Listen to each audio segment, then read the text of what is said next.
Set लेकर आएंगे, किसी किसी दिन 2-3 भी सेट आएगा। सभी राज्यों में आयोजित प्रतियोगी परीक्षाओं के लिए ये बेहद उपयोगी बुक होने वाला है, तो आप इसे जरूर देखें।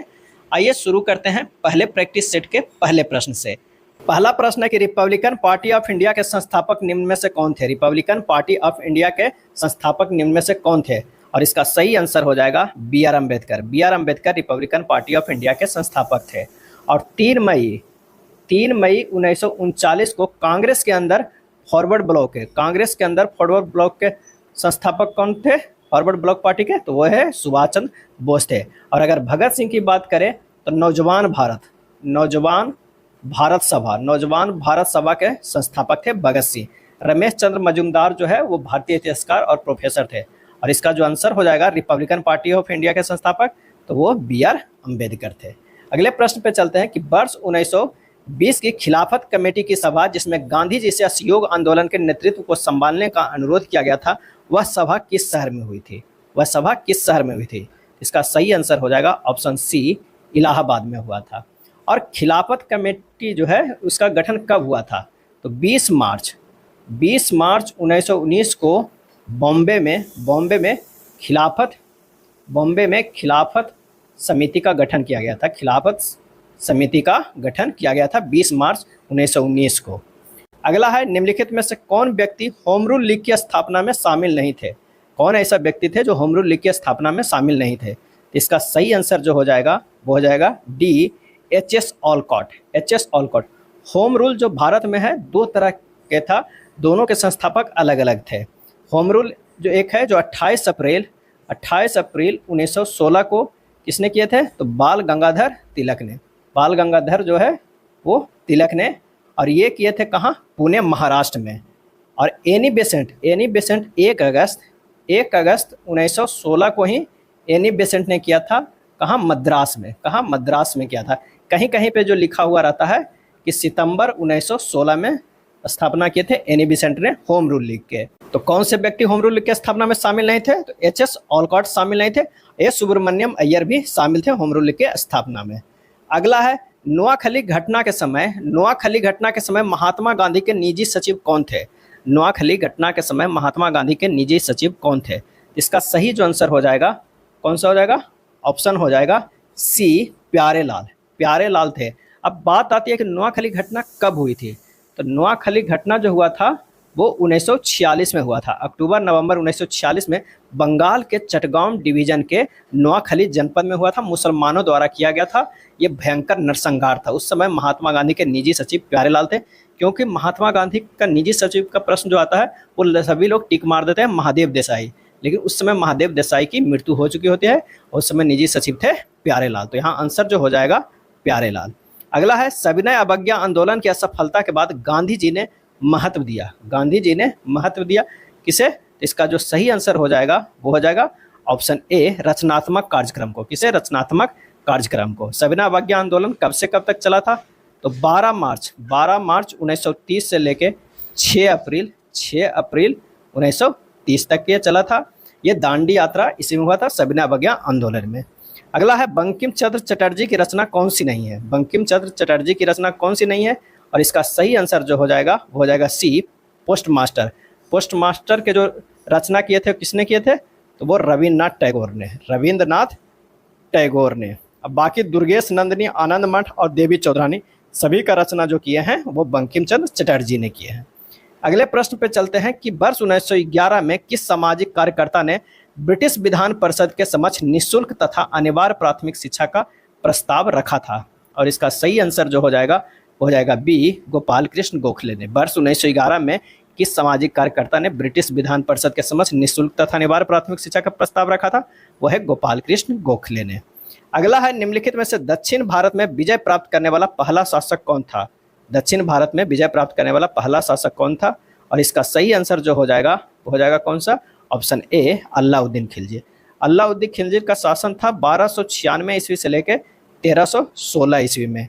अगर हम शेर शाह की बात करें जिनका बचपन का नाम फरीद खान था, इनका शासनकाल 1540 ईस्वी से 1545 ईस्वी तक चला था। औरंगजेब का शासनकाल की अगर हम बात करें तो 1658 से लेकर 1707 ईस्वी तक चला था। और बाबर का 1526 ईस्वी से लेकर 1930 ईस्वी तक चला था। पानीपत के प्रथम युद्ध में ही मुगल शासन का स्थापना हुआ था, मेनली कहाँ, मुगल साम्राज्य का, वो भारत में पानीपत के प्रथम विश्व युद्ध में। अगला है, निम्नलिखित में से कौन सा व्यक्ति रंपा विद्रोह से संबंधित है? निम्नलिखित में से कौन सा व्यक्ति रंपा विद्रोह से संबंधित है? और इसका सही आंसर जो हो जाएगा वो हो जाएगा ऑप्शन सी, अल्लूरी सीताराम राजू। अल्लूरी सीताराम राजू। अगर बिरसा मुंडा की बात करें तो मुंडा विद्रोह में भाग लिए थे, मुंडा उल गुलान विद्रोह भी कहा जाता है। और कुंवर सिंह और मंगल पांडे कुशल कुंवर सिंह हैं, लेकिन अगर वीर कुंवर सिंह की बात करें तो वीर कुंवर सिंह और मंगल पांडे दोनों 1857 के युद्ध में जो थे वो विद्रोही थे। अगला है, पागल पंथ की स्थापना किसने की थी? पागल पंथ की स्थापना किसने की थी? और इसका सही आंसर जो हो जाएगा वो कौन सा हो जाएगा? तो ऑप्शन हो जाएगा बी, करम शाह ने। पागल पंथ की स्थापना किसने की थी? करम शाह ने। स्वामी सहजानंद, सहजानंद के मूल नाम क्या था? तो सहजानंद के मूल नाम था जो नवरंग राय। क्या था? नवरंग राय। किसान आंदोलन के जनक थे स्वामी सहजानंद। पानीपत के युद्ध में बाबर के जीतने का मुख्य कारण क्या था? पानीपत के युद्ध में बाबर के जीतने का मुख्य कारण क्या था? और इसका सही आंसर जो हो जाएगा वो हो जाएगा ऑप्शन सी, तुलुगमा पद्धति। तुलुगमा पद्धति। पानीपत में 3 युद्ध लड़ा गया था। कब कब लड़ा गया था? तो 21 अप्रैल 1956 क्या है 1526 ईस्वी को 1526 ईस्वी को लड़ा गया था बाबर और इब्राहिम लोदी के बीच। दूसरा युद्ध लड़ा गया था 5 नवंबर 1556 ईस्वी में अकबर और हेमू के बीच लड़ा गया था। और तीसरा युद्ध जो हुआ था 14 जनवरी 1761 ईस्वी में। तो याद रखिएगा 26 में, 56 में और 61 में। 61 जो है वो 1761 है, ये सब जो है वो 1500 में है। तो 1526, 1556 और 1761 में लड़ा गया था। नेक्स्ट है, मध्यकाल में जौनपुर से स्वतंत्र सरकी राजवंश की स्थापना किसने की? मध्यकाल में जौनपुर से स्वतंत्र सरकी राजवंश की स्थापना किसने की? और इसका सही आंसर हो जाएगा ऑप्शन ए, मलिक उल सर्क। मलिक उल सर्क ने। नेक्स्ट है, अधिक संख्या में दफनाए गए बच्चों के शवदान प्राप्त हुए। अधिक संख्या में दफनाए गए बच्चों के शवदान प्राप्त हुए। इसका सही आंसर हो जाएगा कौन सा? तो बी, जोरबे संस्कृति से। क्या हो जाएगा? जोरबे संस्कृति से। भागवत संप्रदाय के विकास में किसका योगदान अत्यधिक था? भागवत संप्रदाय जो है उसके विकास में किसका योगदान अधिक था? इसका जो सही आंसर हो जाएगा वो हो जाएगा ऑप्शन डी, गुप्त का। किसका? गुप्त का। धम्मिक स्तूप कहाँ स्थित है? धम्मिक स्तूप जो है वो कहाँ स्थित है? और इसका सही आंसर हो जाएगा ऑप्शन डी, सारनाथ में। सारनाथ में जो स्तूप स्थित है उसे धम्मिक स्तूप कहते हैं। वह सुल्तान कौन था जिसने खलीफा के अधिकार को मानने से इनकार कर दिया था? वह सुल्तान कौन था जिसने खलीफा के अधिकार को मानने से इनकार कर दिया था? और इसका जो सही आंसर हो जाएगा वो कौन सा हो जाएगा? आंसर हो जाएगा बी, अलाउद्दीन खिलजी। अलाउद्दीन खिलजी।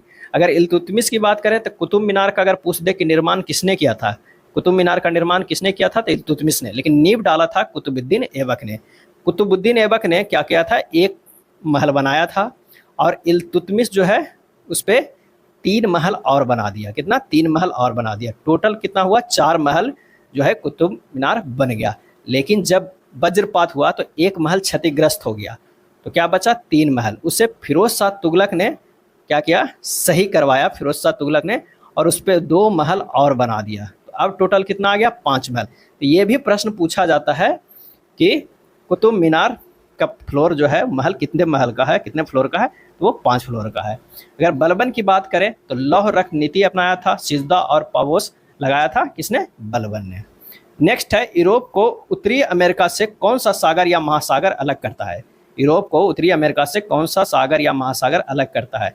और इसका सही जो आंसर हो जाएगा वो हो जाएगा ऑप्शन ए, उत्तरी अटलांटिक महासागर। उत्तरी अटलांटिक महासागर। काला सागर और भूमध्य सागर को जोड़ता है कौन? तो बोस्पोरस जल संधि। बोस्पोरस जल संधि। और प्रशांत महासागर किसे अलग करता है? तो ये अलग करता है अमेरिका और एशिया को। अमेरिका और एशिया को अलग करता है। कैस्पियन सागर, कैस्पियन सागर जो है रूस और कजाकिस्तान को अलग करता है। नेक्स्ट है, शिवालिक शैल समूह के दक्षिण में भावर क्षेत्र उदाहरण है। शिवालिक शैल समूह के दक्षिण में भावर क्षेत्र उदाहरण है। और इसका आंसर हो जाएगा ऑप्शन सी, गिरिपद स्थिति का। किसका है? गिरिपद स्थिति का। अगला है, निम्नलिखित में कौन सा सौर परिवार से संबंधित नहीं है? सौर परिवार से संबंधित नहीं है। और इसका सही आंसर हो जाएगा ऑप्शन बी, निहारिका। निहारिका किसे कहते हैं ये जानना जरूरी है। निहारिका या इसे इंग्लिश में नेबुला कहते हैं। अंतरतारकीय अध्ययन के स्थिति में ऐसे अंतरतारकीय बादल को कहते हैं निहारिका, जिसमें धूल, हाइड्रोजन गैस, हीलियम गैस और अन्य आयनीकृत प्लाज्मा उपस्थित होते हैं, उसे निहारिका कहते हैं। सूची 1 और सूची 2 को सुमेलित कीजिए तथा सूचियों के नीचे दिए गए कूट का प्रयोग करके जो है वो सही उत्तर का बताना है। तो आइए देखते हैं कि कौन सा हो जाएगा। अनुच्छेद 26 में क्या है? धार्मिक कार्यों के प्रबंध की स्वतंत्रता है। अनुच्छेद 40 में क्या है? ग्राम पंचायतों का गठन है। अनुच्छेद 98 की अगर हम बात करते हैं तो अनुच्छेद 98 में जो है संसद सचिवालय है, संसद सचिवालय। अनुच्छेद 239 में क्या है? तो यह है संघ शासित क्षेत्रों का प्रशासन है, संघ शासित क्षेत्रों का प्रशासन है, यह वर्णन है अनुच्छेद 239 में। अगला प्रश्न है कि निम्नलिखित क्षेत्रों में से किस एक क्षेत्र में राज्य सरकार का स्थानीय इकाइयों पर नियंत्रण नहीं होता है? और इसका सही आंसर हो जाएगा ऑप्शन ए, नागरिकों की शिकायतें पर।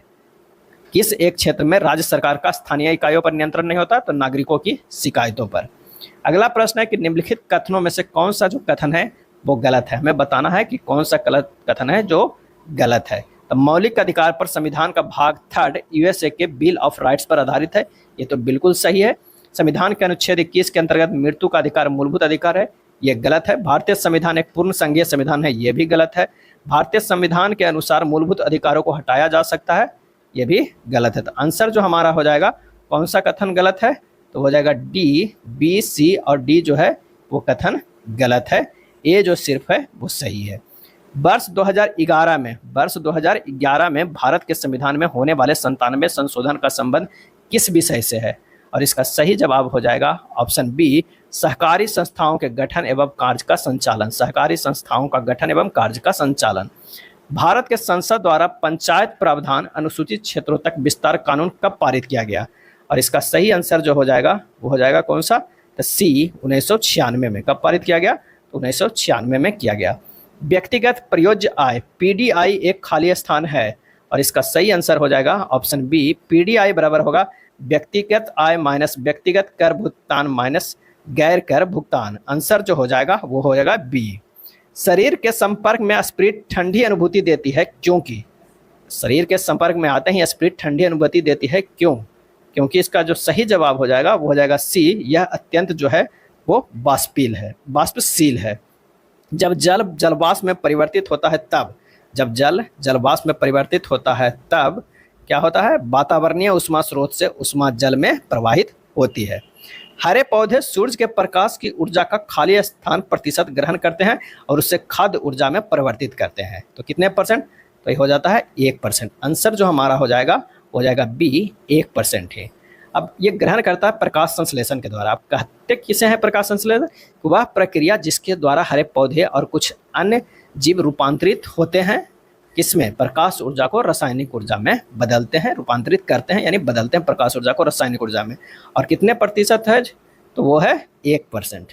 अगला प्रश्न है सूची 1 और सूची 2 को सुमेलित कीजिए तथा नीचे दिए गए कूट की सहायता से सही उत्तर का चयन कीजिए। एक तरफ धातु है, एक तरफ जो है वो संबंधित जो है रोग है, कि कौन से धातु की कमी से कौन सा रोग होता है। तो आइए देखते हैं। आर्सेनिक, आर्सेनिक जो है वो है फेफड़े के कैंसर के लिए जिम्मेदार। कैडमियम की अगर बात करें तो हड्डियों में कमजोरी।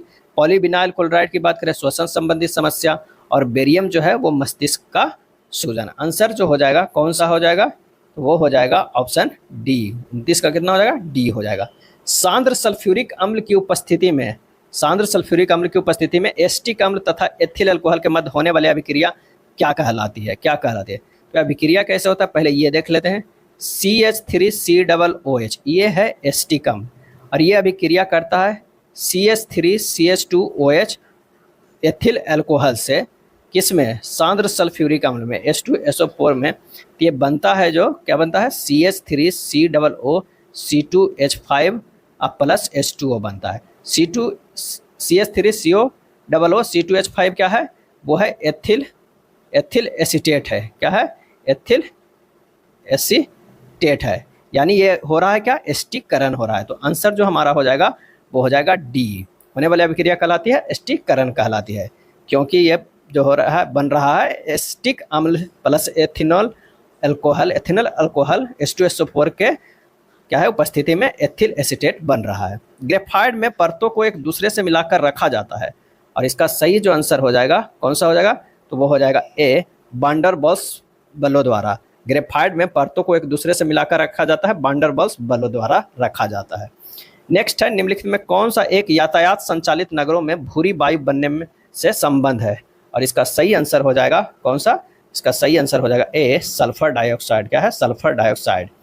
नेक्स्ट है, किस प्रकार के उत्तक से मनुष्यों में ग्रंथि का निर्माण होता है? मनुष्यों में ग्रंथि का निर्माण होता है, और इसका सही आंसर हो जाएगा ऑप्शन सी, उपकला उत्तक से। उत्तक जो होता है मेनली 4 तरह का होता है, पेशीय उत्तक, तंत्रिका उत्तक, उपकला उत्तक और संयोजी उत्तक। अगर संयोजी उत्तक की बात करें तो उसका कार्य है शरीर के अन्य उत्तकों और अंगों को सहारा देना, सुरक्षा करना और संरचना प्रदान करना है। उपकला का क्या है कि शरीर के सभी आंतरिक और बाहरी जो है को सतहों को उसे ढकता है, और ग्रंथियों में बहुसंख्यक उत्तक बनाता है, यानी ग्रंथियों का निर्माण करता है। तो यह है उपकला उत्तक। का आंसर हो जाएगा यहाँ पर सी हो जाएगा। नेक्स्ट है, मनुष्य की लार में उपस्थित एक घातक लाइसोजाइम किस रूप में कार्य करता है? मनुष्य की लार में उपस्थित एक घातक लाइसोजाइम किस रूप में कार्य करता है?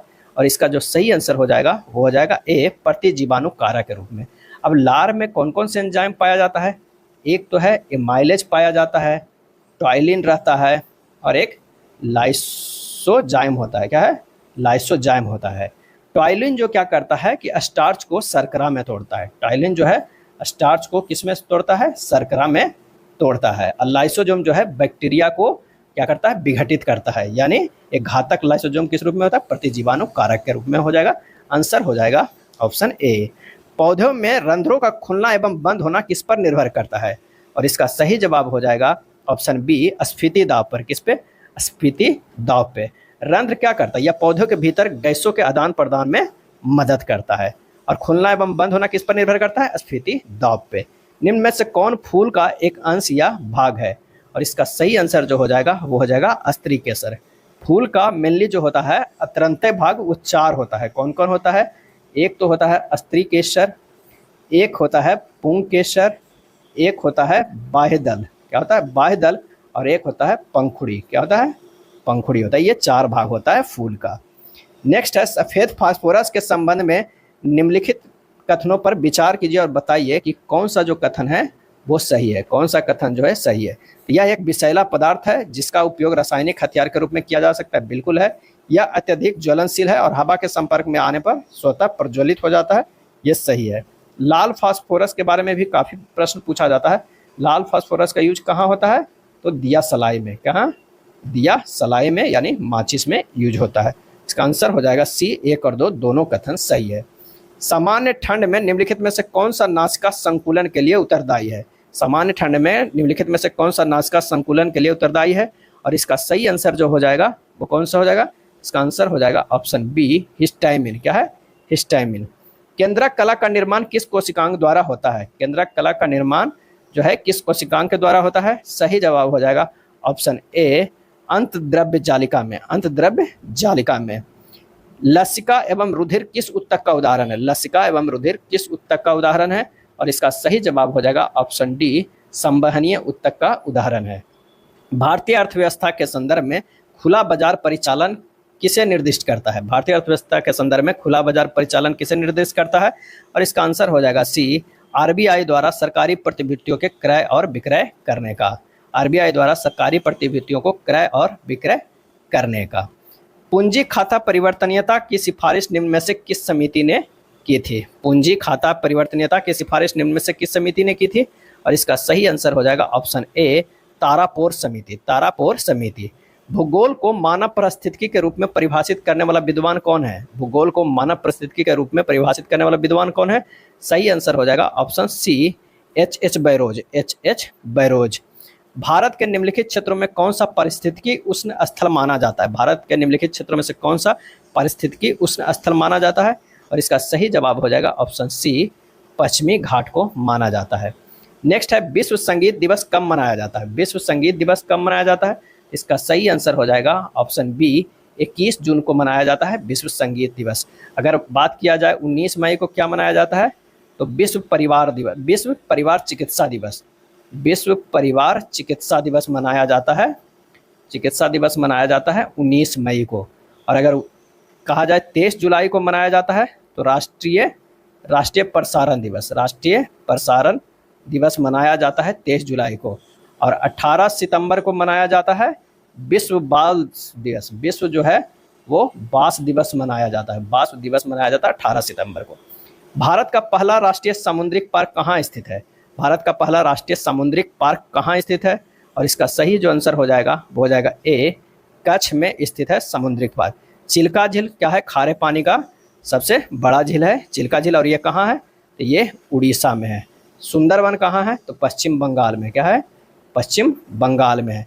निकोबार द्वीप समूह, अंडमान द्वीप का क्या नाम है? अंडमान द्वीप का शहीद दिवस क्या है? शहीद द्वीप नाम है। और निकोबार को कौन सा द्वीप कहा जाता है? निकोबार को स्वराज द्वीप कहा जाता है। कौन सा द्वीप कहा जाता है? स्वराज द्वीप कहा जाता है। नेक्स्ट है, निम्नलिखित में से किसने कहा था स्वाद का वास्तविक स्थान जीभ नहीं बल्कि मन है? स्वाद का वास्तविक स्थान जीभ नहीं बल्कि मन है, और इसका सही आंसर हो जाएगा ऑप्शन सी, महात्मा गांधी ने। द सोशलिस्ट नामक समाचार पत्र का प्रकाशन सर्वप्रथम किसने किया था? द सोशलिस्ट नामक समाचार पत्र का प्रकाशन सर्वप्रथम किसने किया था? और इसका सही जवाब हो जाएगा ऑप्शन बी, श्रीपाद अमृत डांगे ने। श्रीपाद अमृत डांगे ने। भैंसा सिंगी नामक जाति किस राज्य में पाई जाती है? भैंसा सिंगी नामक जाति किस राज्य में पाई जाती है? और इसका सही आंसर हो जाएगा ऑप्शन डी, नागालैंड में पाई जाती है। कहाँ? नागालैंड में पाई जाती है। नागालैंड में और भी कई प्रमुख जनजाति है, जैसे चकरेंगसांग, अंगामी, ओबा, जेलियांग, कुकी, नागा। और कोन्याक जो है सबसे बड़ी जनजाति है। कौन सा जनजाति है? कोन्याक जो है सबसे बड़ी जनजाति है नागालैंड के। HDPE का पूरा नाम क्या है? HDPE का पूरा नाम क्या है? और इसका सही आंसर हो जाएगा A, higher density polyethylene. Higher density polyethylene. ये था एडुटेरिया के न्यू बुक निकाला गया है सामान्य अध्ययन का 7,500 प्लस MCQ। उस बुक से लिया गया पहला प्रैक्टिस सेट, जिसमें 50 प्रश्न था। डेली एक एक प्रैक्टिस सेट लेकर आएंगे। तो हमारे चैनल पे बने रहें, और अगर नए हैं तो चैनल को सब्सक्राइब करें। धन्यवाद।